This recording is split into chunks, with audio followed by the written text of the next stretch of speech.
Siang-siang setelah istirahat, ini aku mau bersihin teras depan rumah yang biasa buat nongkrong si Keke setiap malam. Seperti biasa, Keke tuh sebelum tidur dia nongkrong dulu di sini ngerokok sambil main game. Padahal setiap seminggu sekali ini puntung rokoknya aku buangin terus guys, tapi cepet banget penuhnya. Dan cuaca hari ini tuh sejuk banget, anginnya juga kencang sepoi-sepoi, jadi buat kerja tuh enak banget rasanya.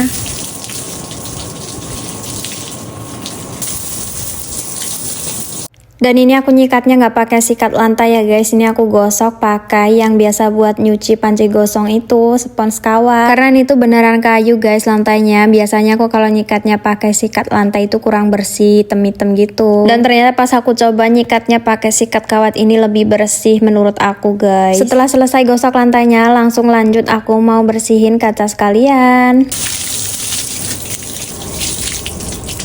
Karena tadi freezernya juga kena air, jadinya ini aku sekalian aja lap bersih bagian luarnya. Karena majikan aku malam ini nggak masak, jadi siang ini tuh aku nggak perlu jagain si bocil karena ditinggal mamanya ke pasar dan aku bisa cari kerjaan atau kesibukan di luar rumah. Karena biasanya aku tuh setelah istirahat siang cuman dikasih waktu setengah jam untuk bersihin bagian yang belum aku bersihin tadi pagi guys. Dan setelah itu aku harus jagain si bocil dan ajak main si bocil karena mamanya harus pergi ke pasar buat beli sayur untuk dimasak malamnya. Dan kalau pas nggak masak kayak gini, aku tuh dari pagi sampai sore full tasau guys. Paling pagi doang jagain si bocil kalau pas ditinggal nganter cecenya sekolah. Oh iya guys, ada yang nanya juga apakah tiap hari bersihin kaca dan sikat lantai? Jawabannya enggak ya guys. Pokoknya kalau kira-kira udah kotor aja aku tuh bersihinnya. Biasanya aku tuh bersihin kaca ini tuh setiap hari Minggu, tapi kemarin Minggu aku nggak bersihin dan kebetulan hari ini sempet, jadinya ya udah aku bersihin hari ini aja. Dan aku tuh jarang banget siang hari ada waktu untuk bersihin bagian luar karena aku tuh lebih sering kalau siang tuh jagain si bocil. Makanya kalau pas hari Minggu gitu semua kerjaan yang bagian luar aku borong guys. Karena apa? Karena kalau hari Minggu majikan aku tuh nggak pernah masak. Jadi waktu untuk aku bersih-bersih tuh lebih fokus dan gak tertunda-tunda. Makanya kalau pas malamnya masak terus aku siangnya harus jagain si bocil, majikan aku kalau mau nyuruh-nyuruh bersihin ini, bersihin itu, kayaknya dia tuh sungkan guys. Karena dia tuh tahu dan untungnya pengertian kalau aku tuh nggak ada waktu dan belum sempat bersihin. Ngomong-ngomong, kalian di Taiwan ada nggak sih guys yang bersihin kaca sebesar-besar ini kayak punya majikan aku gini? Akhirnya selesai juga guys, aku ngelap kaca dan sikat lantainya. Sekarang ini aku mau keringin dulu dikit-dikit bagian lantainya biar nggak menggenang gitu airnya. Karena peralatan untuk bersih-bersihnya terbatas, jadi ini aku keringin airnya pakai peralatan yang untuk bersihin kaca aja guys. Yang penting bisa.